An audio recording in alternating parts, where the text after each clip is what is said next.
এই কষ্টের প্রতিফলন বিনিময় কিছু দিতে পারবো না। এটা শুধু একমাত্র ভালোবাসা ছাড়া আর কিছুই দেওয়ার আপনাদের কাছে নেই। কোন বিনিময়ে আপনার আমার কাছে আসেননি। অনেকে বলেছিল আরে সুযোগ তো এমনিতে টাকা কই। আরে ভাই, আমি মোকাররম হোসেন সুজন, আপনার আছেন তো আমার টাকা। জনগণ যদি সাথে থাকে ওটাই টাকা। কোটি কোটি টাকার মানুষ রয়েছে, আমার কাজ শুধু মাঠে নামা। শেষ কাজটি করে দেন আপনারা।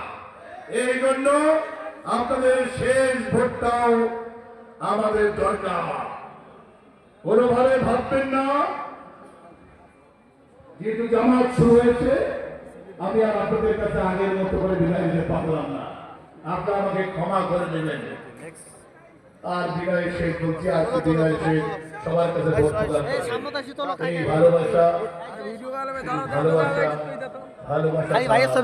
আপনাদের কাছে কিছুই দেওয়ার নেই। একবারের জন্য আমরা এই আসন থেকে দীর্ঘদিন করতে বিএনপি করতে আসিনি। একবার শুধু আমাকে টেস্ট করে দেখেন, তারপরে না হয় যেমনি ভাবে আপনার